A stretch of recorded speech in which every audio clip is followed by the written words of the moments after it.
Yo, what up, Fight World? It's your boy Ego, and I'm back with some more boxing. What up? I just watched the fights. I don't know, man. Today feels like a weird day of boxing. I don't feel satisfied. I don't know. I don't feel like I really got a boxing fix. You get what I'm saying? Was there anything on last week? I don't remember.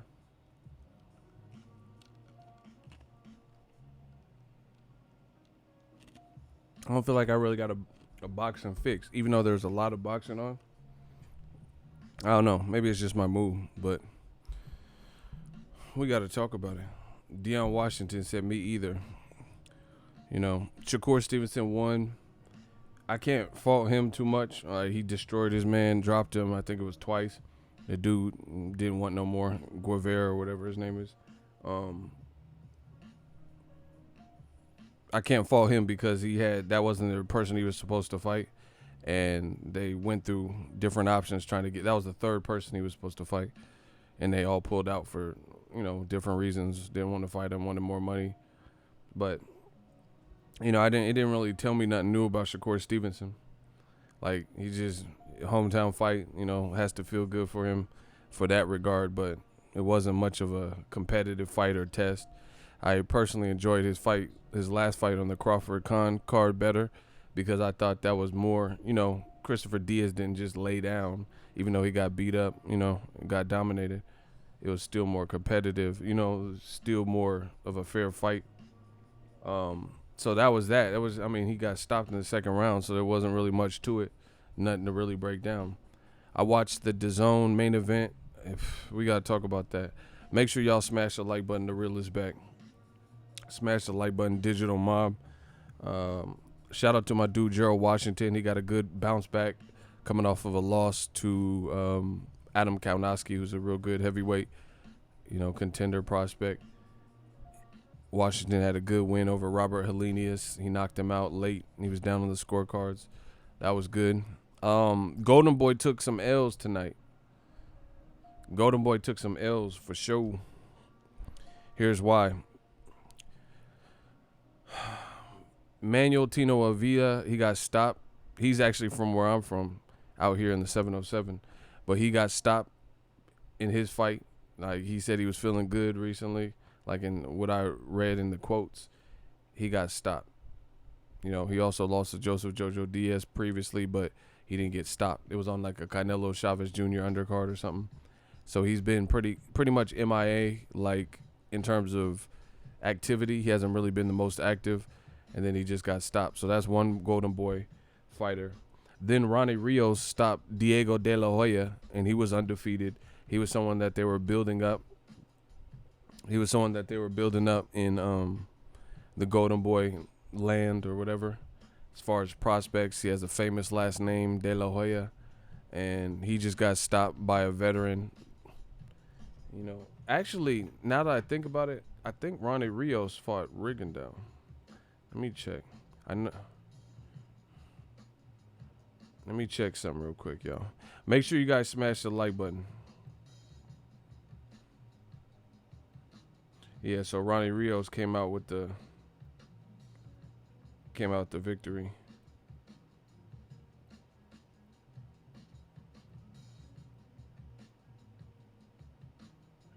He fought Ray Vargas. Why don't I want to? Let me think. Oh, I think I'm thinking of Rico Ramos. That's what I think I'm thinking of. I don't know why. But yeah, anyway, he stopped Diego De La Hoya. I didn't watch the Greer fight, but I heard it wasn't that good. And I heard arguably he didn't win, but I don't know.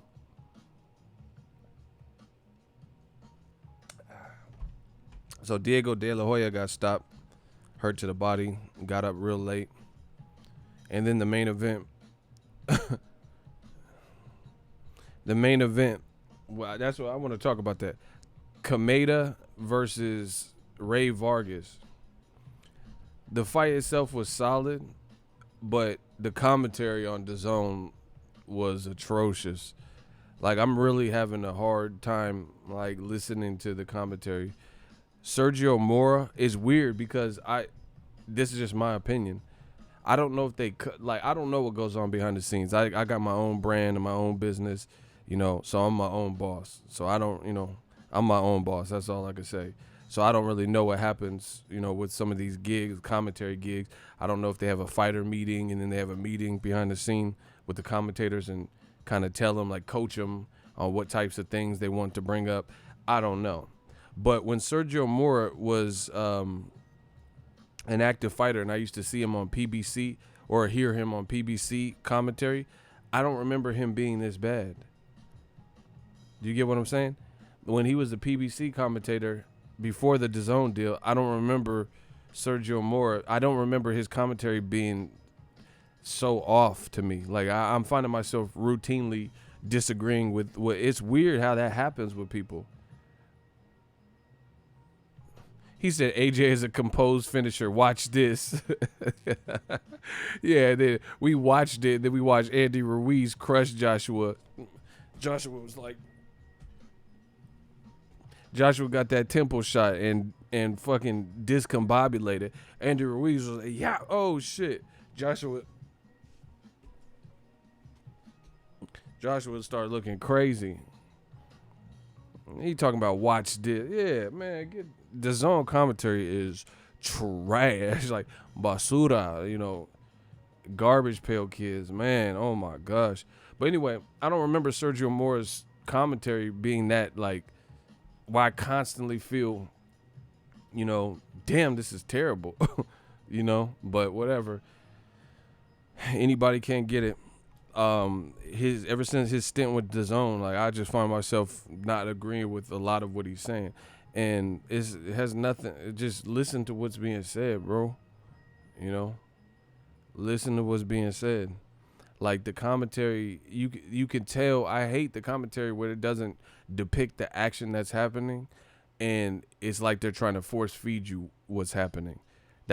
To me, that's the worst, because it's like, as a boxing head, I'm just like, are we watching the same fight? You know what I'm saying?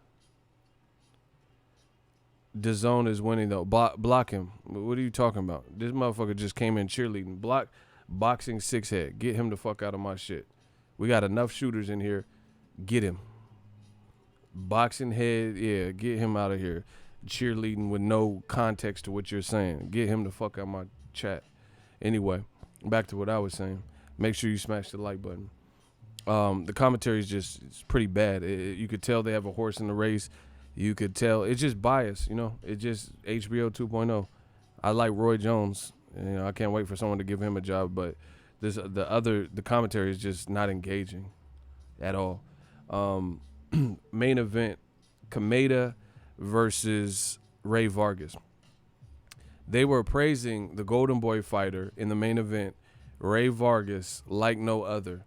To me, Ray Vargas did not look as good as they were trying to make it out to be. And you know what the funny thing is? You could say, oh, ego, you're just hating and all this dumb shit. But listen to the crowd after the fight and look at the stats after the fight. And what I'm saying actually lines up. When Ray Vargas was announced as the winner, everybody booed. Everybody booed because they didn't like the performance. You know what I'm saying? You look at the stats. The stats actually support what I'm saying. Listen, the fight was cool. The fight was close. There were moments where Comeda was kind of tentative and, I guess you could say getting outworked or outthrown is the better word. I think outthrown is, and we're going to get to that. Outthrown was the correct. But the reason the DAZN commentary was so trash to me is because they start awarding credit for stupid shit.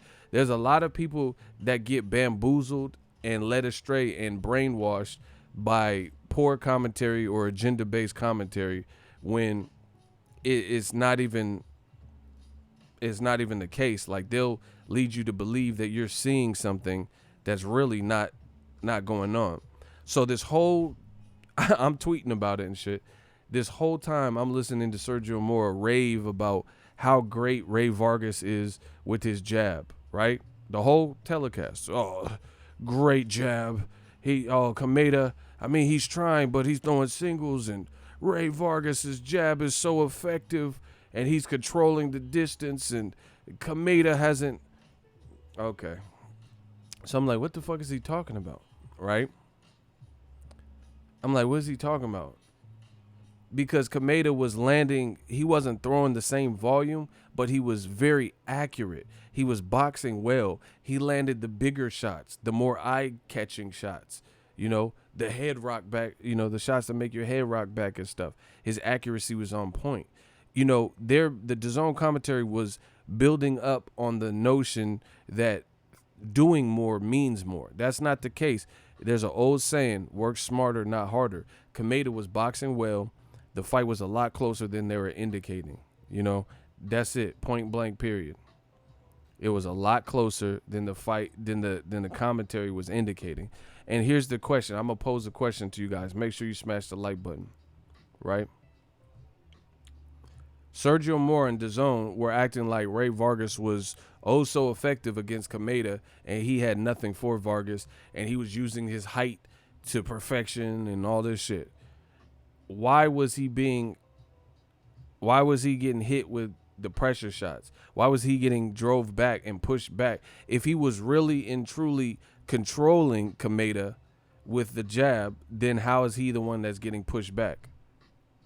How is he the one that's getting hit with more power shots? If what they're saying is true. Simple question. If he was so effective with his jab, then why was he constantly backing up, and why was he constantly the one at the end of the bigger shots and hooks and getting, you know, bum rushed and shit? If you're controlling someone with jab, you would make them apprehensive about even coming forward and coming in, you know? So I don't get how effective Sergio Moore was making it sound like Ray Vargas's jab was. And then when the stats come out, and I'm not like a stats whore where I'm basing off of what I've seen, but sometimes them CompuBox numbers and the stats actually align with what we've seen, as was the case in this fight. They did all this to make it like Ray Vargas, the Golden Boy fighter, was in total control and dominant, but then the stats come out and Comeda outlanded, or he had a higher percentage accuracy and a higher percentage in every category. Jabs, power punches, da-da-da-da. This is what they try to do to confuse you when it comes to commentary. They keep suggesting, I'm going to show you an example. If y'all want me to show you an example, can I get a hell yeah in the comment section? I'll give you guys a visual example you can see. If you want me to give you a visual example, you got to smash the like button, and can I get a hell yeah? I'm gonna explicitly express what the fuck I'm talking about regarding this commentary. But it's just DAZN. They gotta do something. If y'all want that example, can I get a hell yeah in the comment section? Let's boost these likes up. Damn, y'all put the hell yeah as quick. All right, hold up. I'm gonna show you. Okay, approve it. This is what I'm talking about. Let me get to it. Hold on.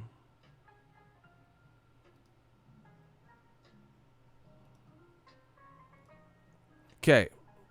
This is the CompuBox after the fight. So we're looking at the category of jabs. So this was the jab that they were raving about so much, right? Oh, his jab.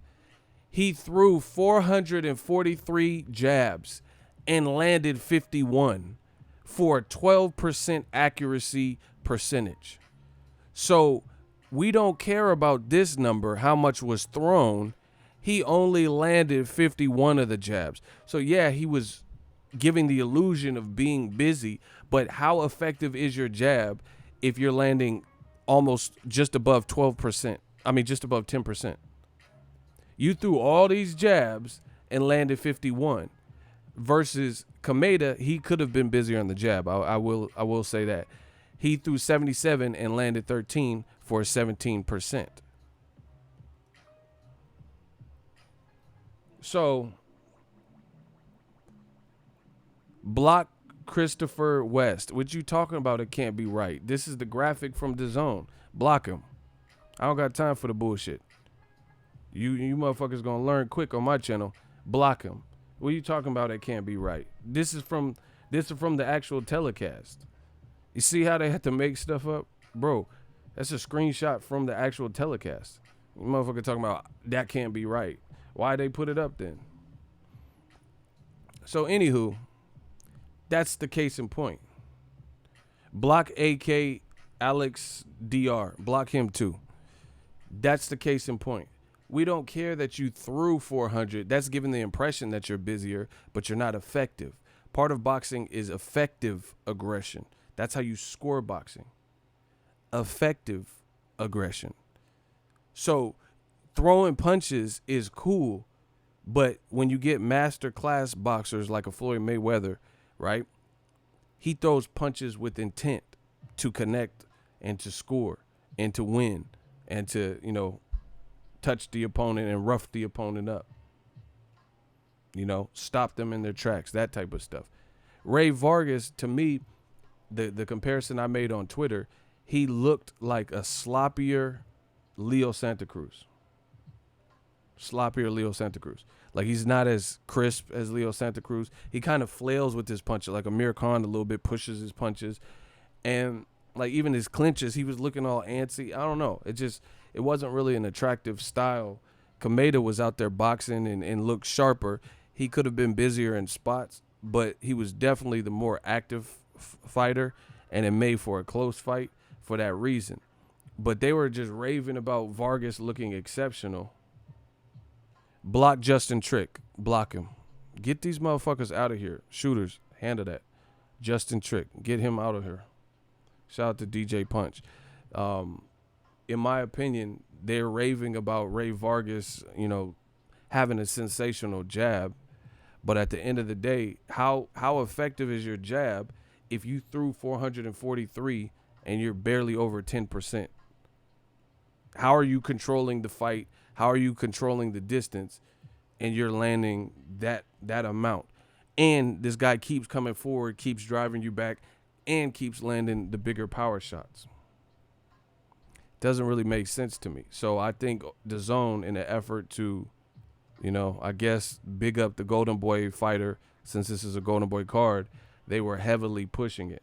They were heavily pushing the notion. The other thing is Comeda is a PBC fighter.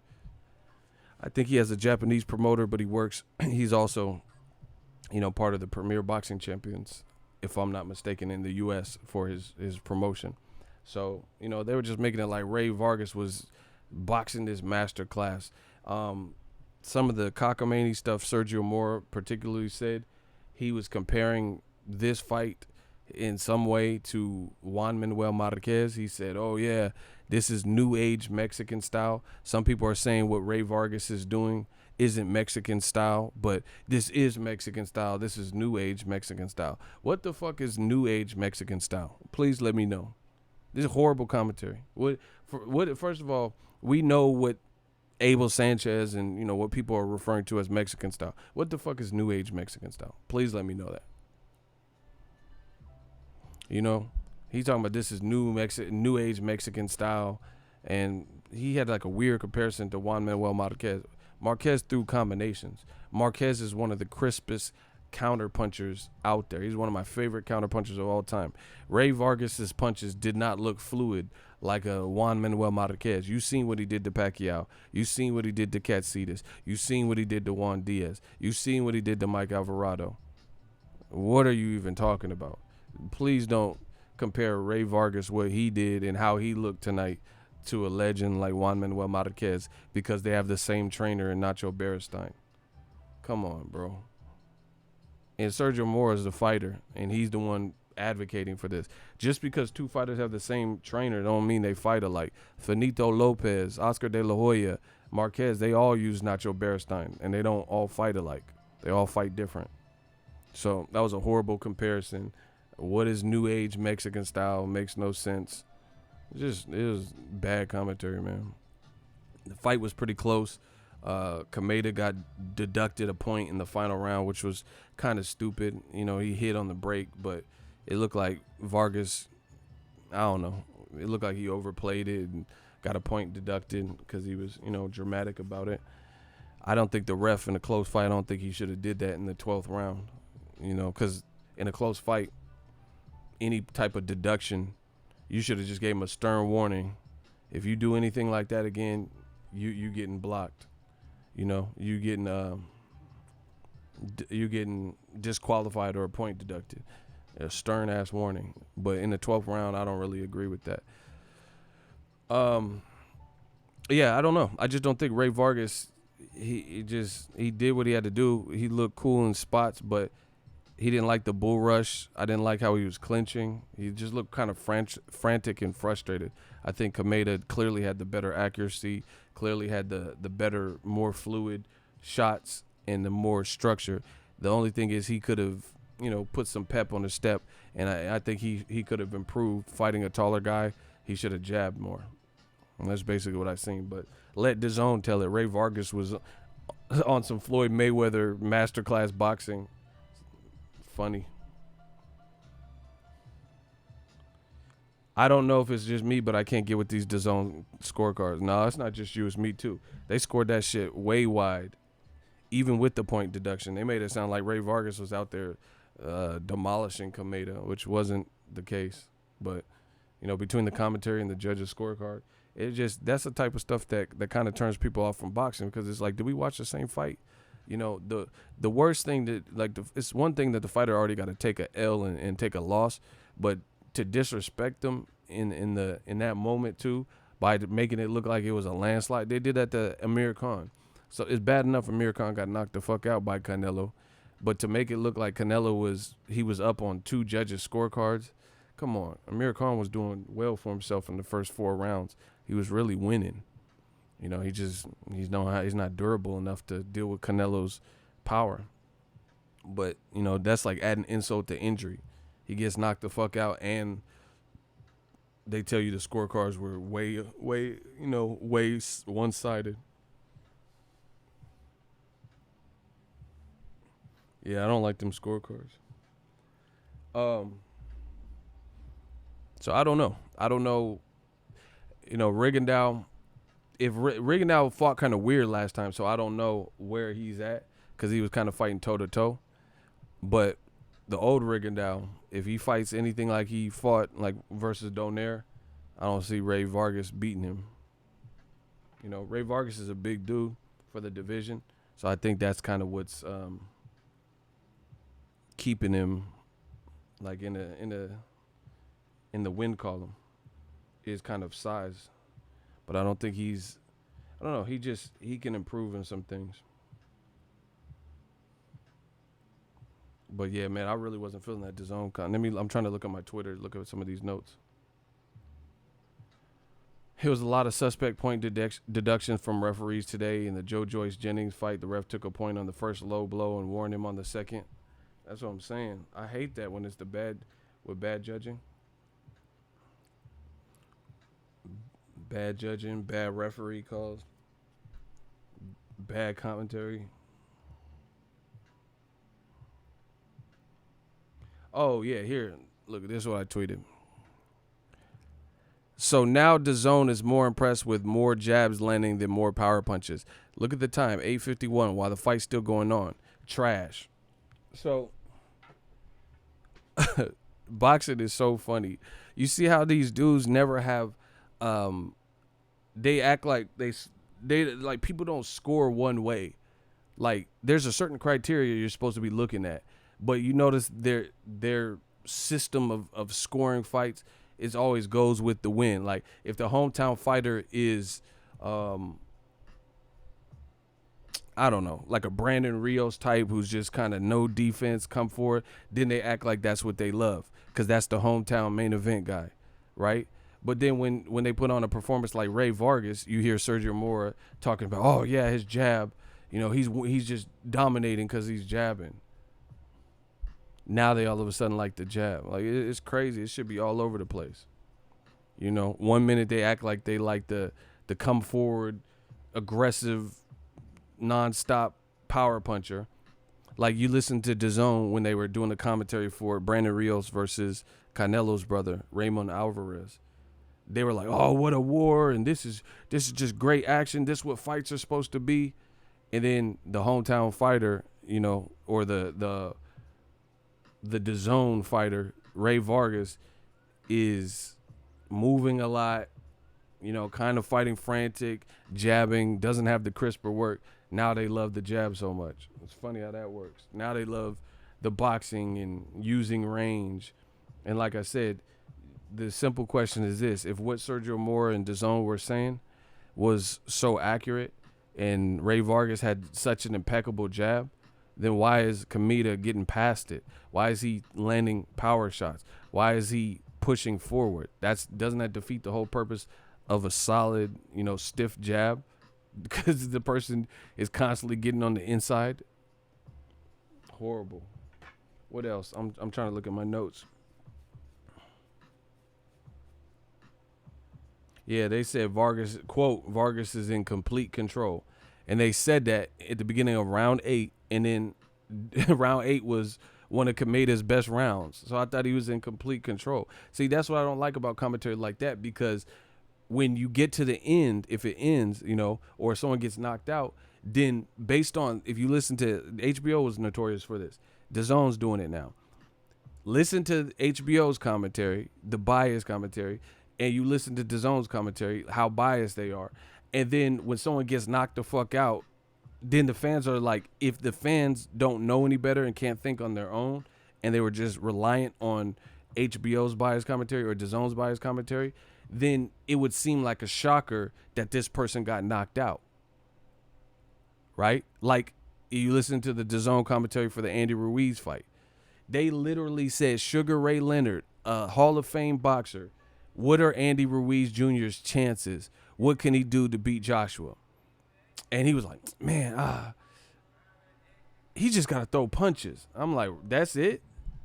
That Hall of Fame Sugar Ray Leonard on DAZN, that's your breakdown? Andy Ruiz got to throw punches? He's like, I don't give him much of a chance, but he got to show that he's supposed to be in there. And then Sergio Mora, he wasn't no better. He completely downgraded Andy Ruiz Jr. and the home fighter, Anthony Joshua. They made it like he was invincible. They said, Sergio Mora, I got to ask you, what can Andy Ruiz do to win?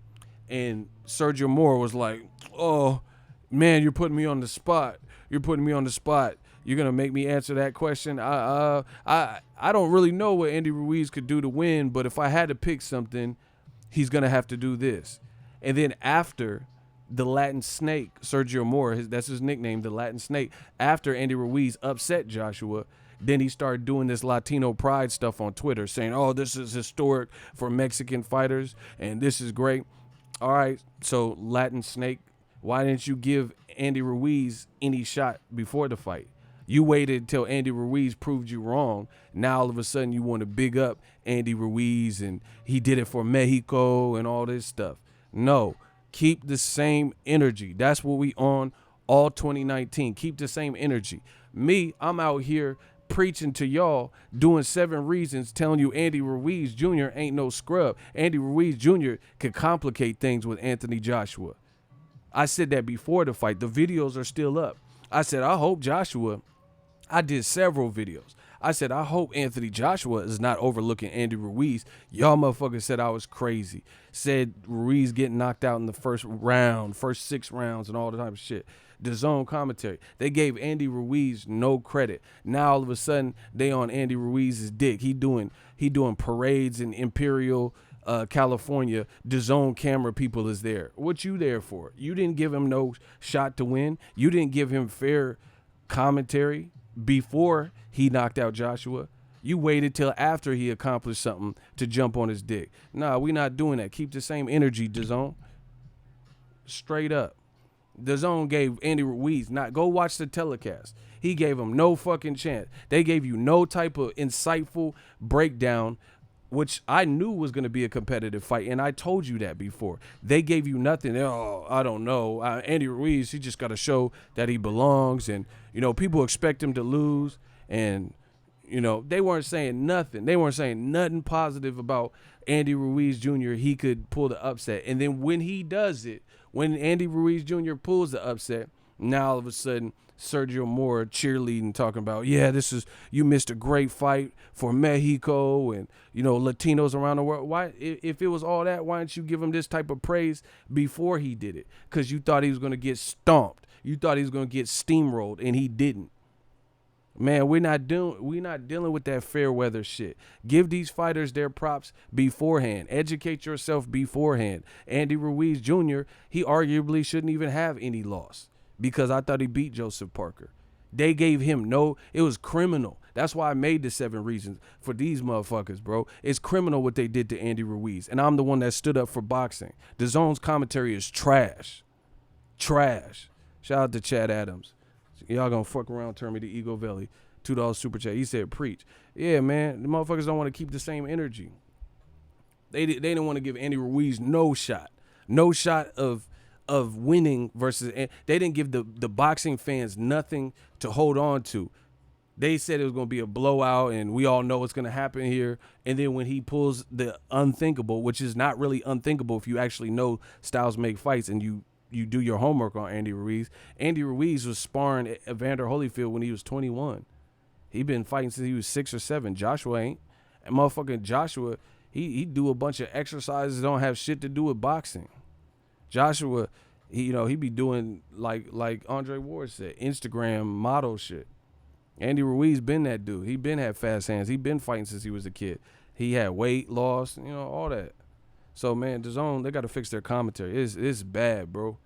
They making it like Ray Vargas. This is what I hate about that commentary. Like, when the commentary, and then when the stats come out, it doesn't even match the fight we seen. HBO did this with Roman Chocolatito because that's the guy they was pushing. They was like force feeding you. So when Carlos Cuadras fought Chocolatito, they was making like Chocolatito was just beating Cuadras' ass, and then after the fight, you see Roman Chocolatito's eyes swole up. Roman Chocolatito, his eyes look like fortune cookies. His shit was all swole up, and that motherfucker look like Mac and me.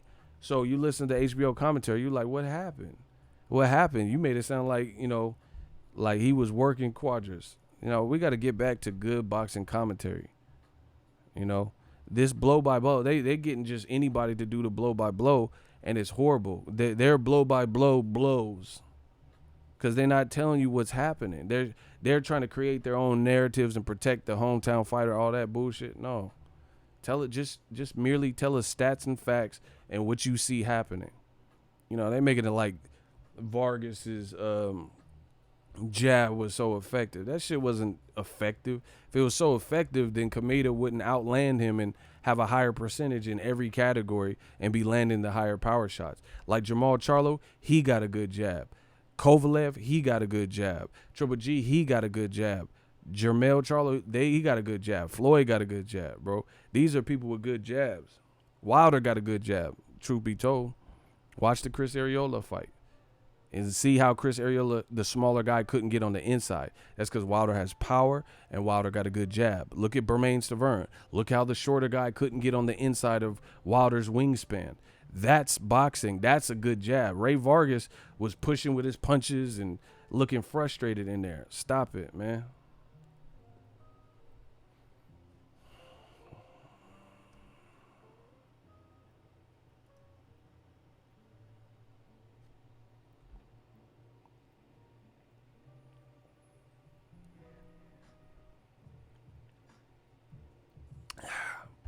Damn, this water good as fuck. It was hot as fuck today.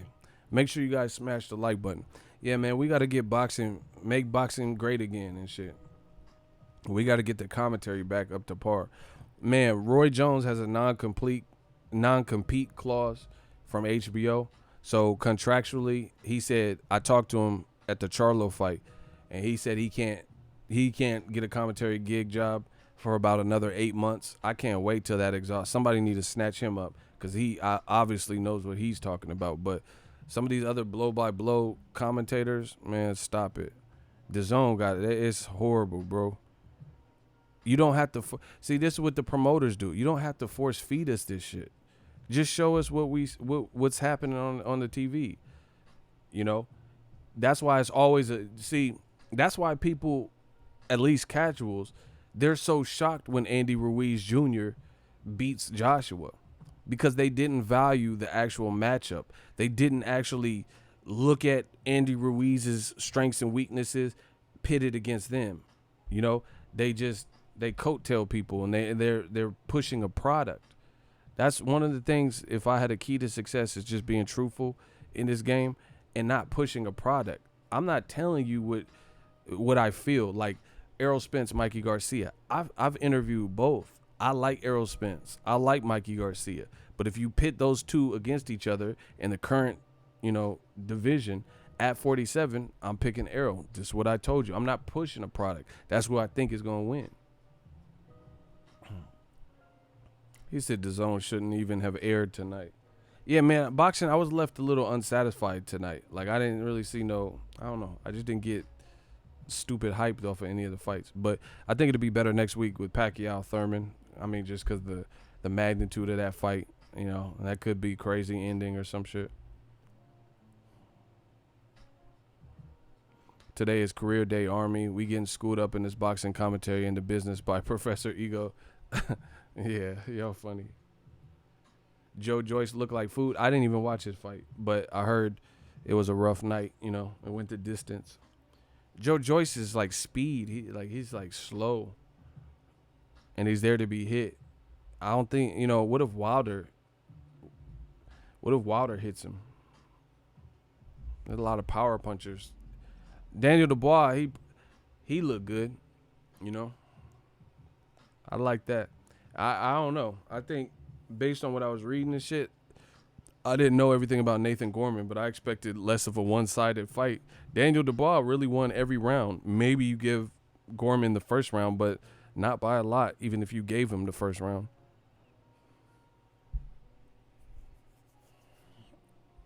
Man, but the heavyweight division's in good shape.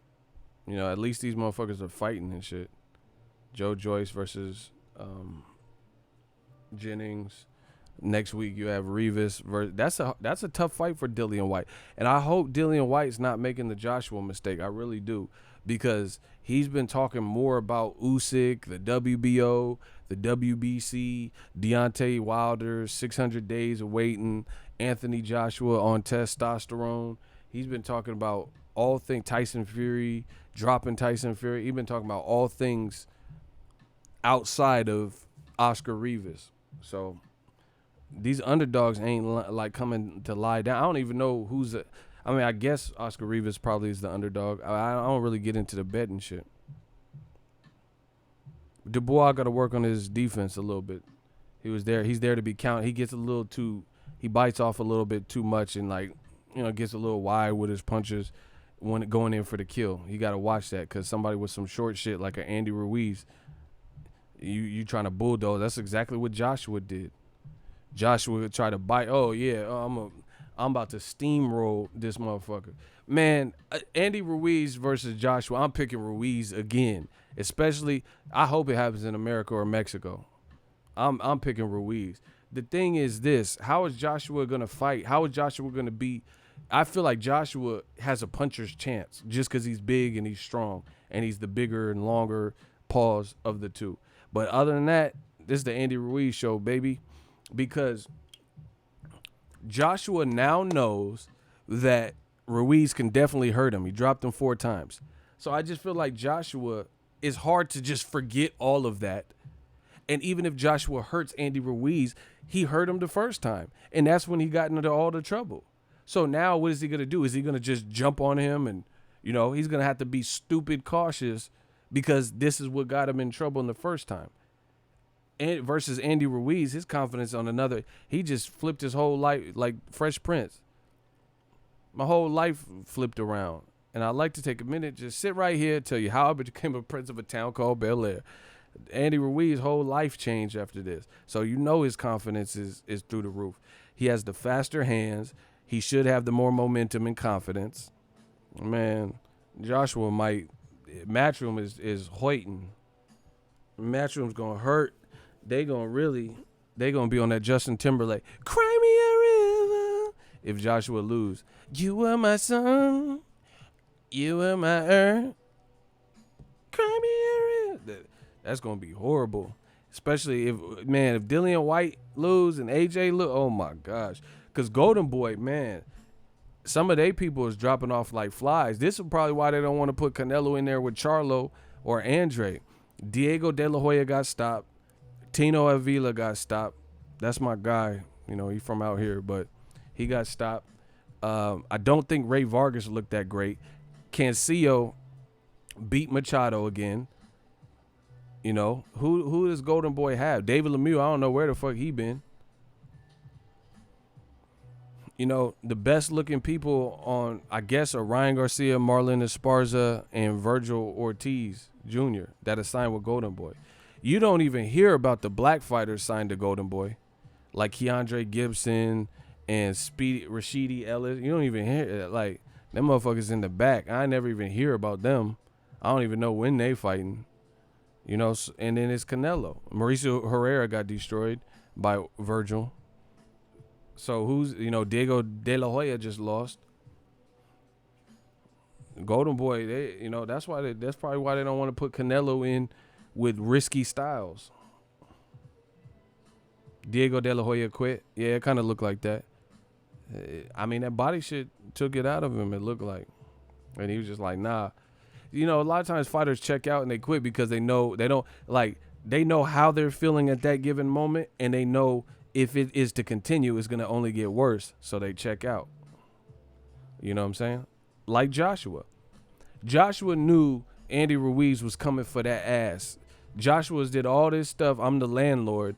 Well, shit, Andy Ruiz is an angry ass tenant.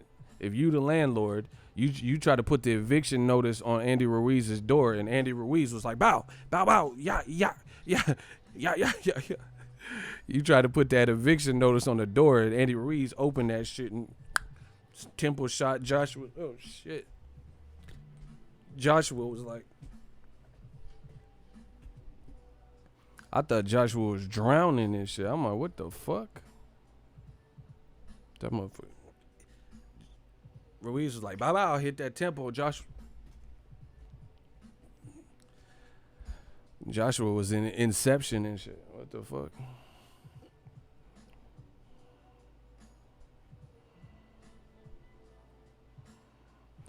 Ego, why do these black fighters continue to sign the Golden Boy in Top Rank? Isn't the writing on the wall? I don't know. You gotta ask them. I don't know. I'm just telling you what I see. But yeah, Golden Boy took some phase tonight. And the other thing is this. See, man, new media. I'm about to destroy old media again. This shit is funny. I come to destroy all y'all. You know how Deontay Wilder and Charlo, every time they fight, everybody talking about ticket sales. What are those? This is the Golden Boy fight card. This is earlier tonight, bro. This is when it, you know, during the prelims. And tickets were like $10. Bro, y'all talk about ticket sales. I know it's hot and these motherfuckers didn't want to be outside, but goddamn, this is a live photo from the Comeda shit, bro. Like, it wasn't like the first bout either. This was like deep into it before the main event. Like, goddamn. You know, when Wilder fight, these motherfuckers be like, oh, how Wilder, they be lying on his numbers and shit. I get the email from PBC and they'd be like, oh, he sold 13,000 change tickets. They'd be like, oh, he did 4,000, 6,000. I'm like, damn, you just gonna fuck his numbers up? Look, and if you don't believe that picture, hold on. Watch this. Look, where are these other motherfuckers? Mike Coppinger, established reporter. There are 15 sections here at the Dignity Health that don't have a single person sitting in them during the main event. 15 sections, and the tickets was $10. Hey, DAZN, man, you gotta do something, baby. Hey, DAZN, nigga, everybody listening, bro. See, that's what I'm saying. Can't be no peace. Every time Wilder fight, motherfucker be talking about ticket sales. They talking about Wilder should have signed to DAZN and all types of shit, bro. Mike Coppinger just said he at the fight, bro. 15 sections with not a single person in it, and you know the ticket. I seen one of them posted on their Instagram, like 2 for 1 and all this shit. I don't know what the price point was, but they had tickets for $10, bro. and you're not competing. There's no other major UFC's in Sacramento, and it was a female main event, Jermaine Durandamy, so with Uriah Faber, and that's way in, right where I'm at, in NorCal. So you had nothing in SoCal that I know of that you really had to compete with. It's not like there was a big, John Jones at the Staples Center or some shit. Shakur Stevenson was fighting in Newark, New Jersey, so you weren't really competing with no local big fights. You know what I'm saying? Damn, that looked bad, bruh. That looked bad, yo. Like, how can DAZN be profitable, like, when the StubHub looking like this? The StubHub only hold like 9,000. It might be able to get configured to 11, 12,000. I've been at the StubHubs. Berto Ortiz, Golovkin, Vanna, man, this shit, even for the prelims, this is pretty bad, bro. Gervonta Tank Davis, man, look.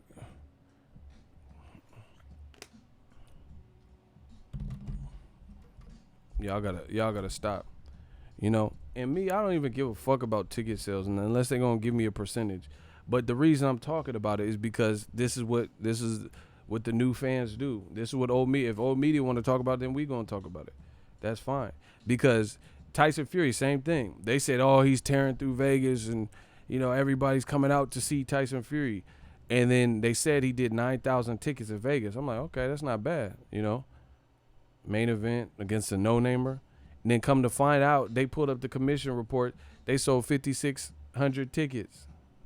5,600 tickets!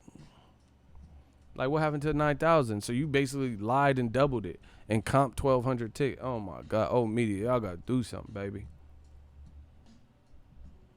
He said the Chargers fill up more than that, and they ain't got no fan base in L.A. Hey, bro. He said it ain't that hot out there. That's what somebody tweeted me. I posted that. I'm like, damn, what's good?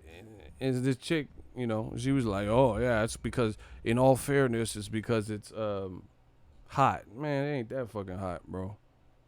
Because it was hot when I went to see Berto Ortiz, part 2 in the StubHub. It was StubHub then. Man, it wasn't a big card. Comeda, tomato, Comeda versus Ray Vargas. It wasn't a big card, bro. This is why Canelo's the franchise champion, because Golden Boy, once again, their prospects are dropping off like flies. They don't have a big ass stable. Eddie Hearn got pretty much a bigger stable. Golden Boy got Canelo. He's the one really driving, because Ryan Garcia is popular on Instagram and stuff like that, but he's not at the level of his career yet where he's fighting mega fights, like pay-per-view worthy type fight, Devin Haney or something. It's not to that point. You get what I'm saying? So this is why they're carefully guiding Canelo shit, because imagine where would if Golden Boy put Canelo, they say he had bad knees right now. If they put him in there with Charlo and Charlo slept him, hypothetically, I'm not saying this is absolutely what would happen. Hypothetically, Golden Boy, name who would be Canelo's successor. If Demetrius Andrade went out there and embarrassed him and made it look like Mayweather and just like toy with him and shit, who would Golden Boy have to fill the big shoes of Canelo? That's why you see all this special treatment and franchise and all this shit. Versus, I'm just randomly throwing out names, so I'm not trying to disrespect them. Like PBC. If Wilder lost to Luis Ortiz, they have Luis Ortiz. So Luis Ortiz would be the man, and people would be like, damn, okay. And they'll probably do a trilogy with Wilder or Luis Ortiz, Ruiz, Ruiz, if he beats Joshua, he goes back to PBC. So they got other heavyweight. They got F.A. Ajayi. They got other people that could fill voids. Same thing with Errol Spence. Let's say he loses to Sean Porter. Okay, then Sean Porter's the man. You could do Sean Porter, Keith Thurman if he wins. Sean Porter, Pacquiao. You got Danny Garcia, Sean Porter rematch. You got options. It's all about the options, baby.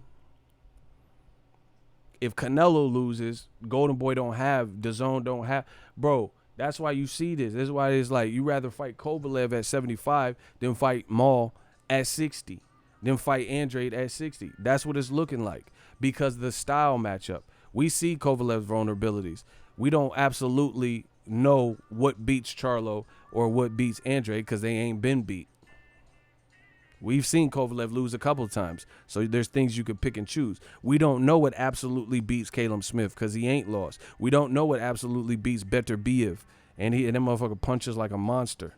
You know, we don't know what beats Vodstick. We don't know what beats Dimitri Bivol. That's why. So I can't wait to see what Canelo decides. The walls are closing in, man. DAZN, you know, they got to do something because they're in between a rock and a hard place. Profitability, to create profitability, content is king. And they have a limited stable. Even with Eddie Hearn, they have a limited stable and a limited stable of stars. And then, like, look, okay, so limited stable in general, then a limited stable of, like, pay-per-view worthy stars, and then a limited, those pay-per-view worthy stars, like the Canelos, Triple G, guys that have been on pay-per-view, who are they willing to fight? Are they willing to fight Charlo and the other best, you know? Maybe not.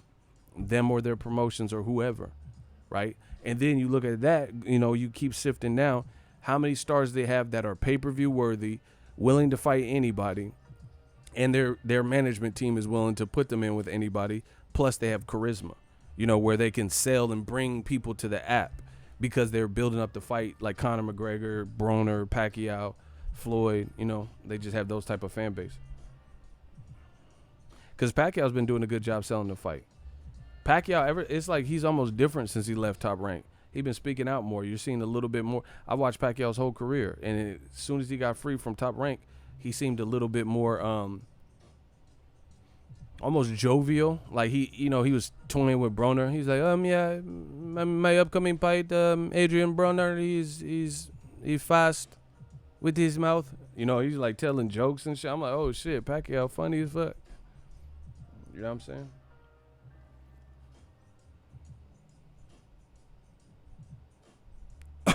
So, you know, this is why Canelo's decisions are so impactful to DAZN and GOLDENBOY.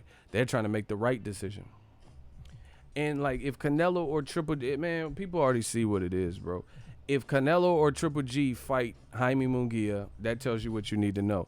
He's young, 22. He's not even a 60-pounder. Why is that? Why would that be the prime option for two 60-pounders? When you got one guy who's a 60-pound champion who you called out and said you wanted to unify with in Demetrius Andre. Why? You know? And then on top of that, Jaime Munguia didn't even look good in his last fight, truth be told, with Dennis Hogan. He really lost that fight.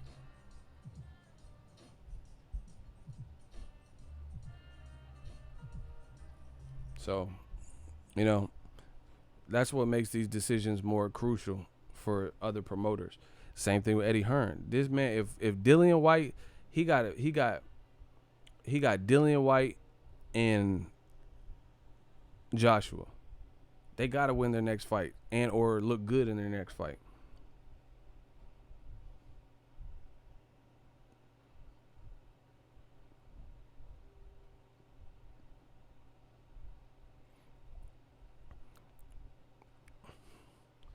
Heard Simon Dinier and John Skipper trying to restructure Canelo's contract.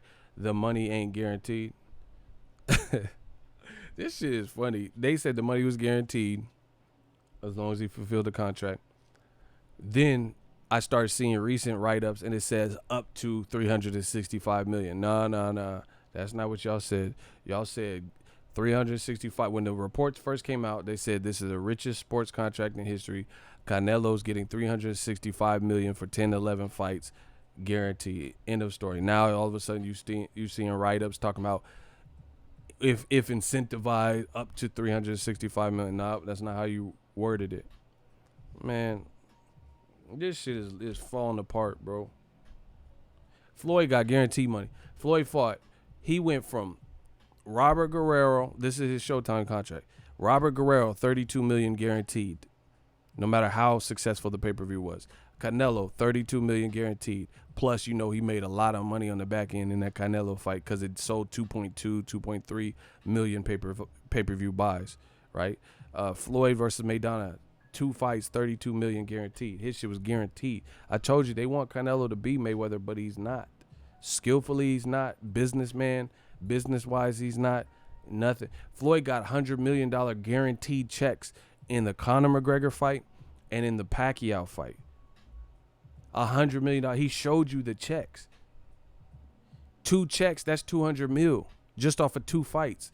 Canelo out here fighting 10, 11 fights to get, he gonna have to fight 6 to 8 fights to get $200 million, basically. And now if they restructure, who knows? It's just what it is. I know it hurts people's feelings, but we truth seekers. Floyd out here was cupcaking, not to mention when he started getting some endorsements like Hugh Blow and I think Burger King for the Pacquiao fight, club appearances, girl collection, all that other bullshit. You know what I'm saying?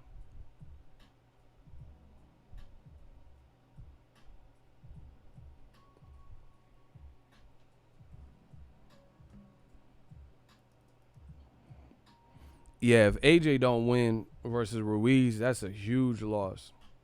That's a huge loss. But see, this is what I've warned about. They're putting so much. This is what I honestly think happened. Smash the like button. If y'all want to know what I think happened with DAZN, can I get a hell yeah in the comment section?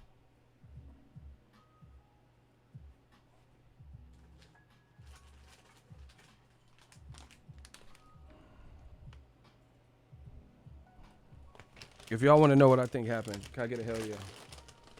I'm going to eat these grain-free chips. Okay. All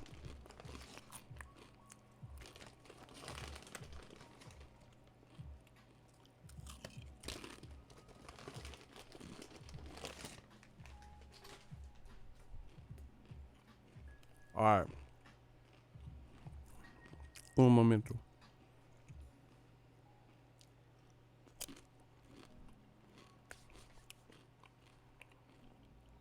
This is what I think happened.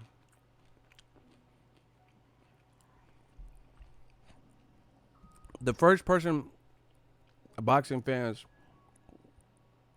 were introduced to with the DAZN boxing, Eddie Hearn. Eddie Hearn, just being who he is, he blabbermouthed. He started saying all these American promoters are going to hate me. I'm the American takeover. Showtime's going out of business. And he rubbed a lot of them wrong. And they're like, all right, bet that. So now they trying to X him out. And they're trying to X DAZN out. You don't give somebody the heads up. That's like when the people came to shoot Tupac. They said it was a setup, but they're not going to tell you it's a setup and forewarn you, hey, come to the studio, we going to shoot you. Then he going to be looking for it. You're supposed to catch element of surprise. But Eddie Hearn didn't do that. He started, telling how he's going to put Showtime out of business and American promoters and Top Rank and Al Heyman and all these people are going to hate him. So he dropped a dime on himself. DAZN, because this is before GOLDENBOY and Canelo even got over to DAZN, before Triple G got a DAZN. DAZN entrusted Eddie Hearn to, they had meetings or whatever they did. They entrusted him to be able to get the job done and recruit all these free agents that he said he wanted. Because I remember he was doing interviews like, oh, yeah, we want 7 to 10 champions and Errol Spence, Mikey Garcia, Deontay Wilder, Broner types, Jared Hurd, Danny Garcia, whoever. He started name dropping Errol Spence, Charlos, blah, blah, blah. And he listed all these people and he signed none of them. Go back and listen to them old interviews around May, June of last year. And he said all these people from Jermell and Jamal Charlo to Broner to Errol Spence to Deontay Wilder to Mikey Garcia, etc. And he literally signed none of them. So the budget that they had for multiple fighters was not spent. Right? The budget, because he didn't bring back Charlo and Broner. Broner laughed at the shit and posted it online. They didn't sign Tyson Fury, another person Eddie Hearn reached out to. So, that being said, the money that they had, the $1 billion budget or whatever the real amount is, that they had to spend on a multitude. They were trying to create a little army, but Al Heyman's not going to give up his best shit to help someone else's completely different mission. So what Al Heyman did, he gave him some people. He gave him like really guys that like, I'm not trying to be rude, but like leftovers. Jesse Vargas was coming off he's coming off a draw. I thought he lost to Broner, but he's coming off a draw to Broner. He let him go over there.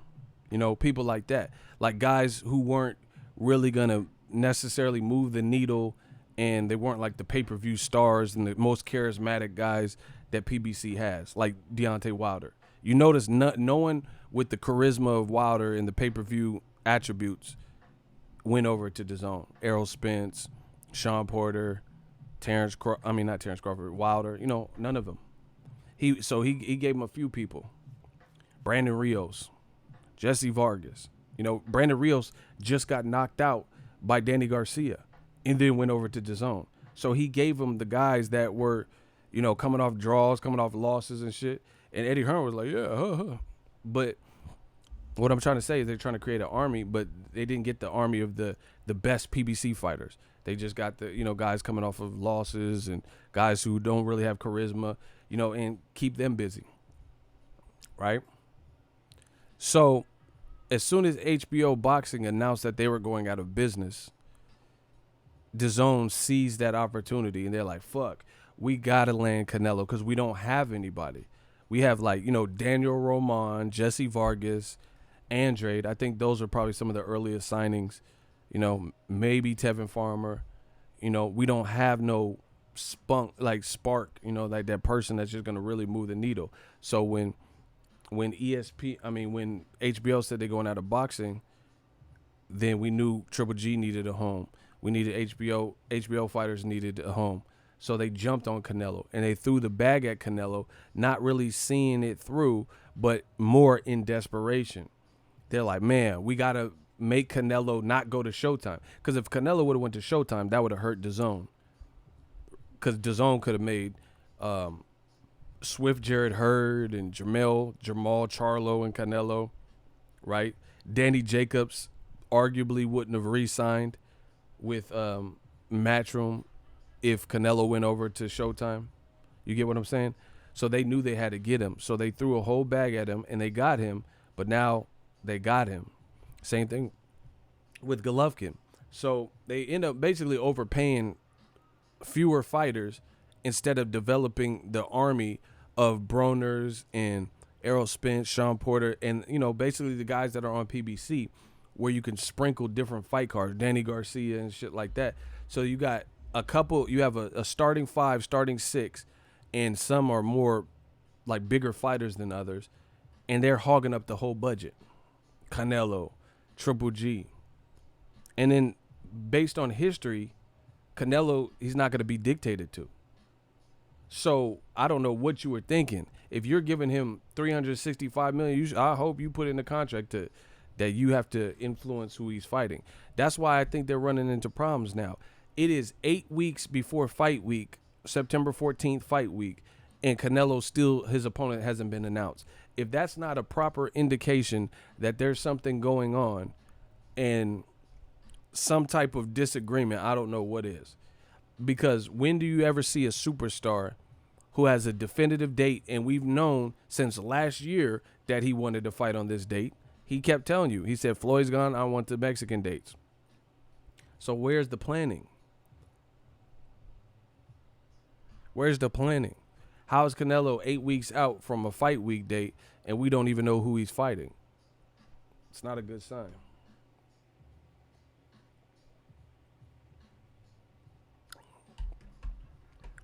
And this is what happens when you put all your eggs in one basket. They're hoping that, you know, they can make these big fights. That's why they were trying to make Canelo Kovalev some weird shit, some circus shit like that, because they feel that will attract casuals or whatever. It's a bad look for DAZN, man. But here's the other thing to me that's bad is they're not even going at. They're trying. It honestly looks like they're going after. They're trying to get money back.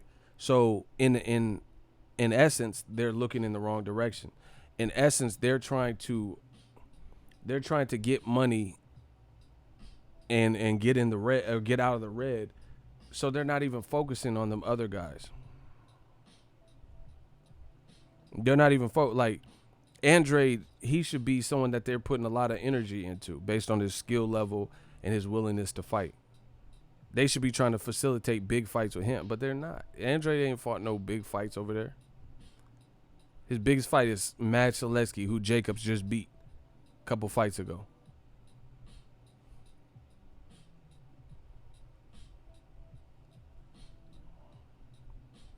Where are you getting all this information? Lazy Eye Amigo, he said John Skipper shitting bricks. They might fire Golden Boy. Where are you? You're just saying a bunch of stuff. Where are you getting this?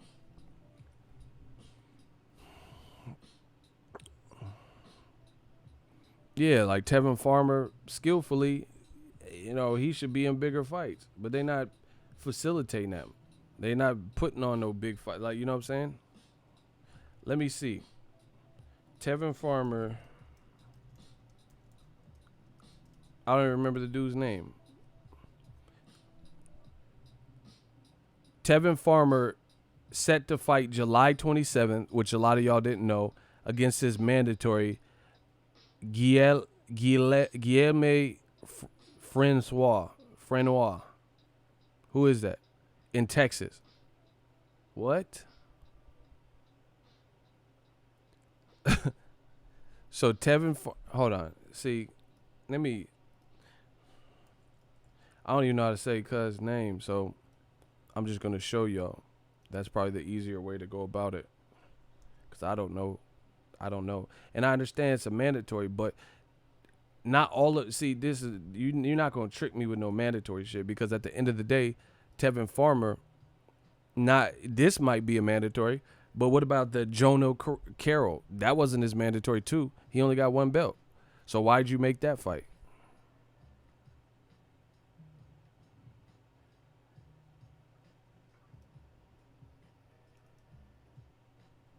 You know what I'm saying? It can't all be mandatories. All right. Shout out to Ring TV. Press release. Tevin Farmer, Guilherme Frenois set for July 27th in Arlington, Texas.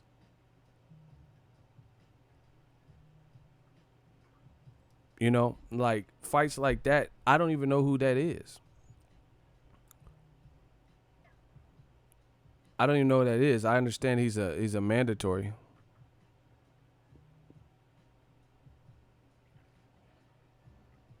I just don't think that's a big fight for DAZN.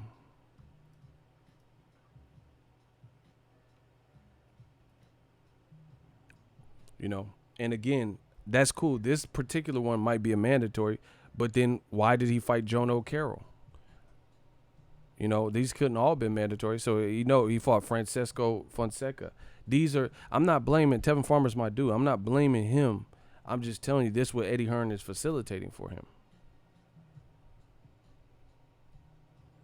These are the type of fights, and I don't think that's going to move the needle. People need to see Tevin Farmer, Joseph Jojo Diaz. Maybe if they can get Gary Russell. He was talking to Eddie Hearn, talking about moving up. Tank, anything like that. Big fights.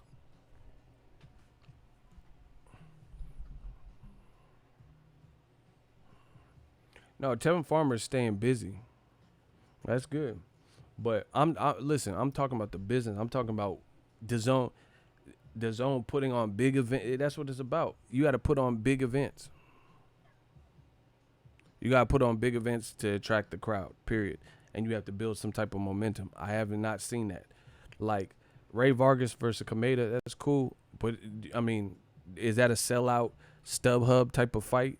Is that a fight where, people are going to stop what they doing and buy DAZN $20 a month for that if they weren't already members? And it'd be one thing if it was that in addition to, Joshua's fighting this month or something, something like that.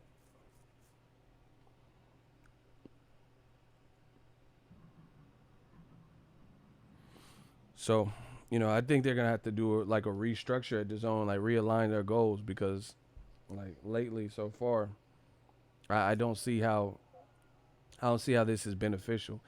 No matter who Canelo fights at this point, if he's fighting on that date, September 14th, they have pushed it. They have pushed it too close for comfort, in my opinion. They only have 8 weeks of promotion.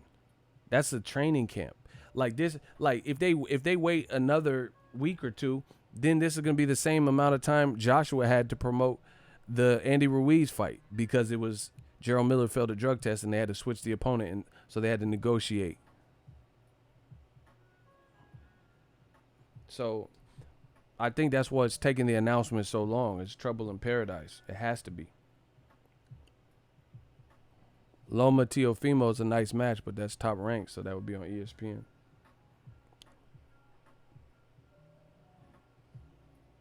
And like I said, the thing that makes it worse is DAZN has the opportunity to make Canelo versus Andrade. Nobody can really complain about that.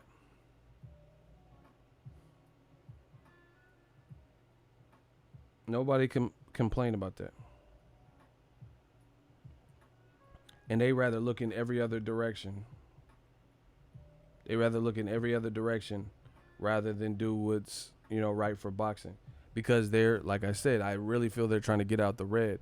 So they're just trying to set up, whatever they think is a big fight.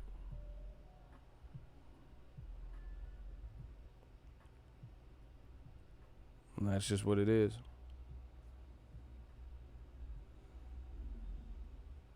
He said a Ponzi scheme.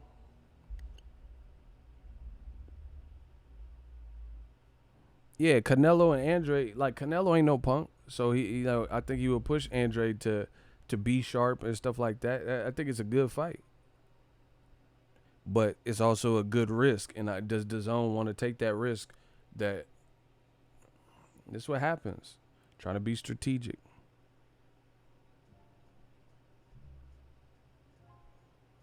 Trying to be strategic, but Andy Ruiz proved that strategy shit.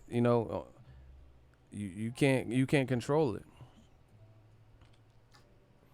The great $2 super chat. He said DAZN gave him the wrong name, gave themselves the wrong name. Pay-per-view killer.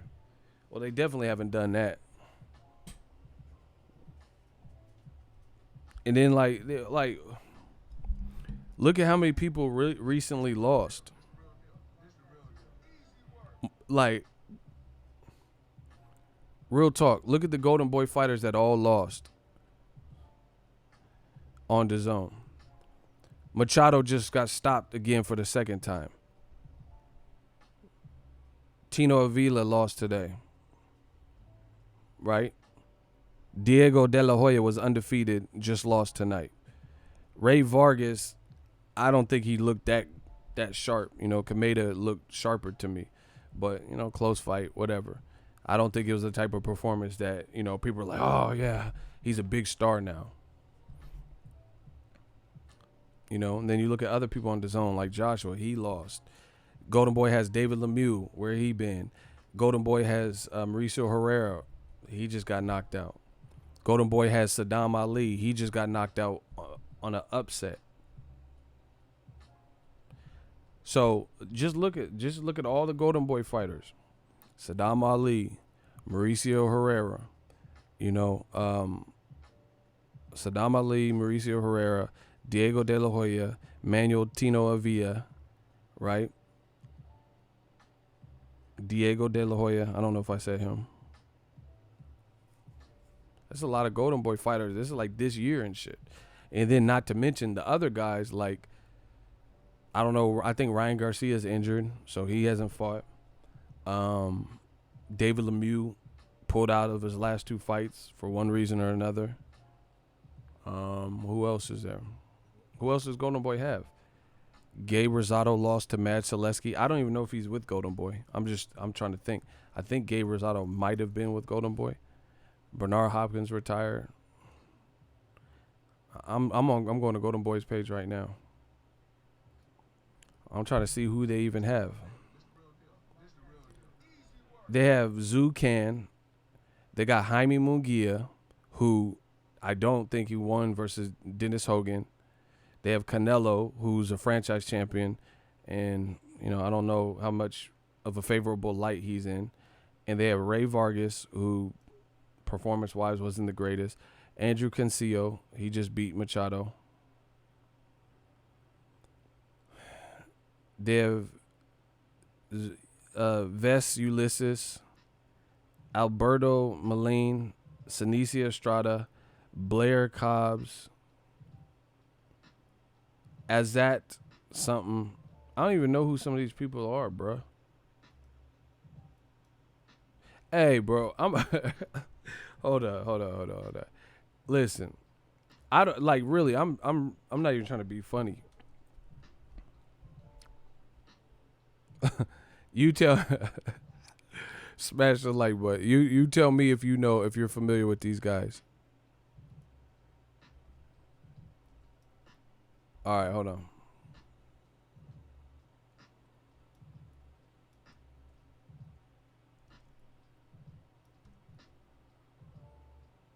I'm on Golden Boy's page right now.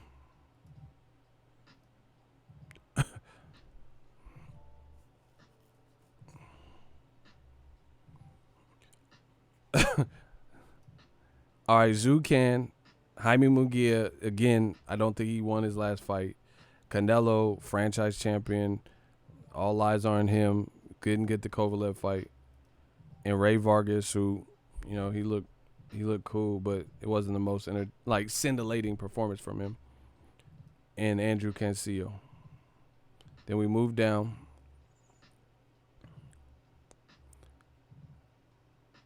Ves Ulysses. These are the current roster. Ulysses, Alberto Maline, Senicia Estrada, Blair Cobbs, Azat Hanasyan. I don't even know who that is.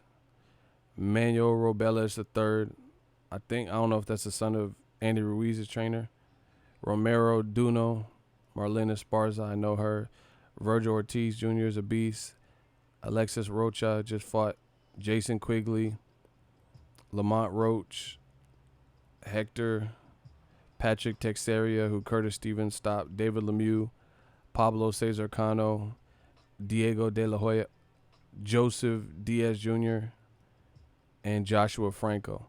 And they did have Jorge Linares. I don't know if they still have him, but he just got stopped at 140.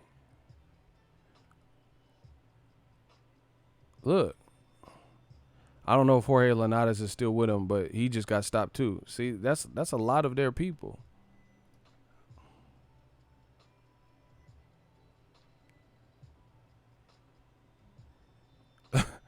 That's a lot of people, bro.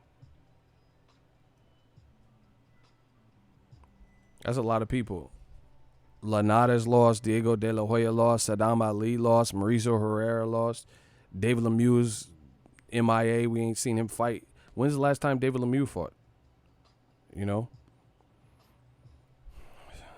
Some of these guys are fighting on Facebook, so they're not ready-made names. Rashidi Ellis, I don't know, bro. That's what I'm saying. I don't know. Munguia's not coming off a strong performance in his last two fights anyway.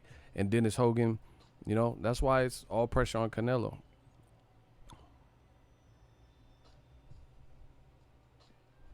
Joseph Jojo Diaz lost to Gary Russell Jr., not too long ago. And then they haven't really put him in with nobody close to Gary Russell. I don't doubt that he would take the fight. He seemed like he's down to fight, but they haven't facilitated those fights for him. Someone said Canelo or bust. Yeah, and this is DAZN. And I told you, you guys think I'm saying shit for all types of reason, but I predicted this. DAZN partnered up with two promoters that don't have vast American stables. They don't. Some of these fighters are fighting on Facebook, and that's another weird thing. How does Golden Boy have Facebook cards? What about DAZN? Why is it on Facebook? Man, whatever. But then when I say this, I'm the bad guy. Bernard Hopkins is gonna have to lace him up. He got to get back in there because they need some like name recognition guys. And then when I say something, y'all say I'm biased. and I'm the PBC lover. No, it had nothing to do with that. PBC got Deontay Wilder, Sean Porter, Danny Garcia. You know, they got who else do they got? They got Manny Pacquiao, Keith Thurman, Errol Spence Jr., Jermell and Jamal Charlo. They have Julian J. Rock Williams, who looked exceptional. They got Jared Hurd, who's going to try to get his title back. They have, newcomers like F.A. Jagba, Adam Kaunowski, Joe Joyce. What are we talking about? They got Leo Santa Cruz. They got Gervonta Tank Davis. I mean, what are we really talking about? This is just like a quick rundown off the top of my head. Gary Russell Jr., to my knowledge, is still working with them. What are we talking about? Adrian Broner.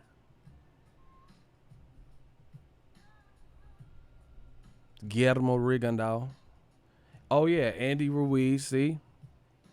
That's what I'm saying. Like, that's why you see De La Hoya talking about Andy Ruiz more than his own fighter. Oh, yeah, Andy did it. He's not your fighter.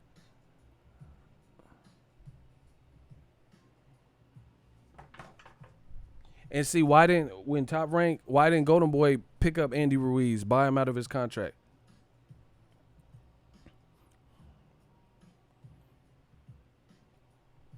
If they liked him so much, why didn't they buy him? See?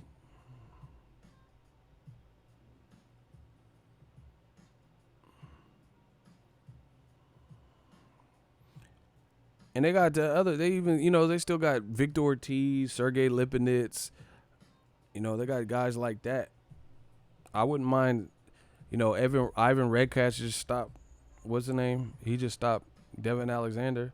I wouldn't mind Ivan Redcatch and Sergey Lipinets or some shit like that. Gerald Washington, he just got a knockout win. They got different people on different levels.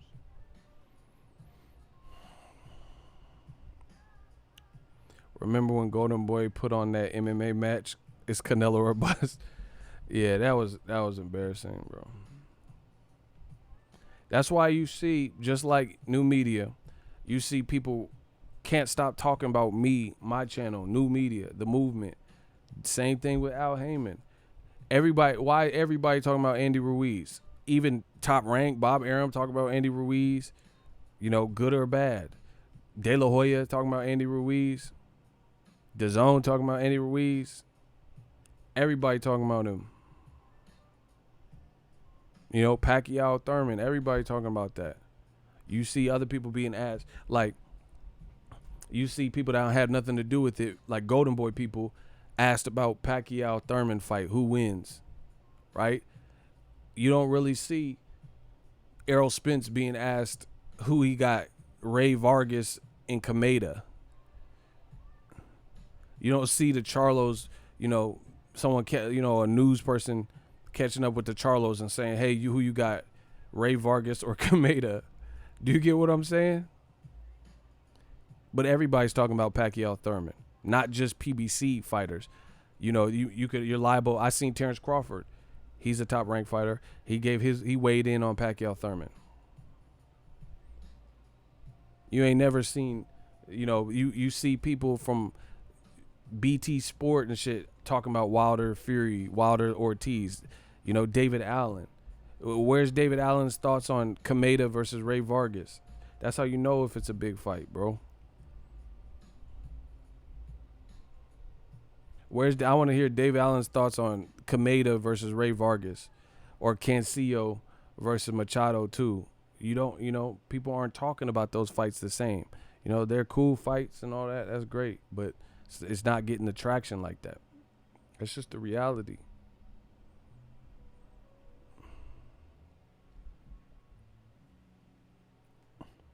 Anyway, I said my piece. Holla at the boys. Subscribe to the channel.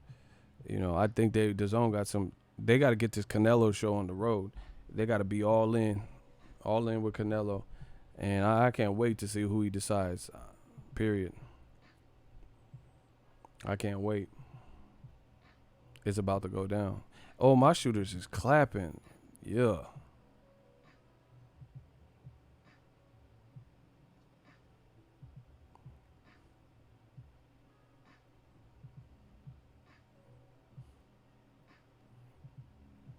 Now I'm about to go eat. Holla at the boy, man.